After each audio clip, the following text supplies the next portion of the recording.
জিততে অবশ্যই ভালো লাগে, খারাপ লাগার কিছু নাই।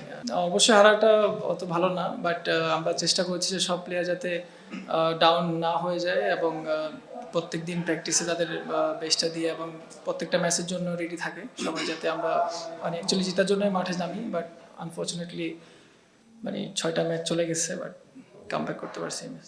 আসলে হারার পরে আমরা সবাই নিজেদের মধ্যে কথা বলি, হোটেলে সবাই একসাথে বসি, আলাপ করি যে আসলে আমাদের কোথায় ভুল হয়েছিল বা কী করলে ভালো হতো। তো আবার সেম প্ল্যানে পজিটিভ ওয়েতে আবার মাঠে নামি, আবার চেষ্টা করি যে ম্যাচ জেতার জন্য মানে মাঠে খেলি, বাট রেজাল্ট এটা হয়ে যায় আর কি।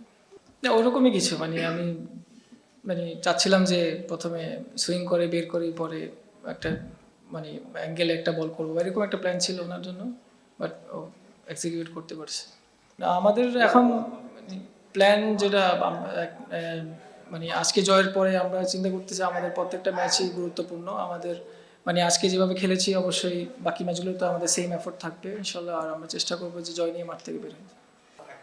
না অবশ্যই ম্যাচ হারলে সবারই খারাপ লাগে, ওনারা আমাদের সাপোর্ট করতেছে সেই প্রথম ম্যাচ থেকে, তারা আসতেছে মাঠে আমাদেরকে সাপোর্ট করতেছে, বাট ওনাদেরকে আমরা মানে মানে কি ম্যাচ হারার পরে ওনারা অবশ্যই কষ্ট লাগতেছে, বাট আমি বলবো যে অবশ্যই আমাদেরকে মানে সাপোর্ট করবেন, নেক্সট ম্যাচগুলোতে যাতে আমরা আমাদেরকে মানে উপহার দিতে পারি, সবগুলো মানে জিততে পারি সব ম্যাচগুলো।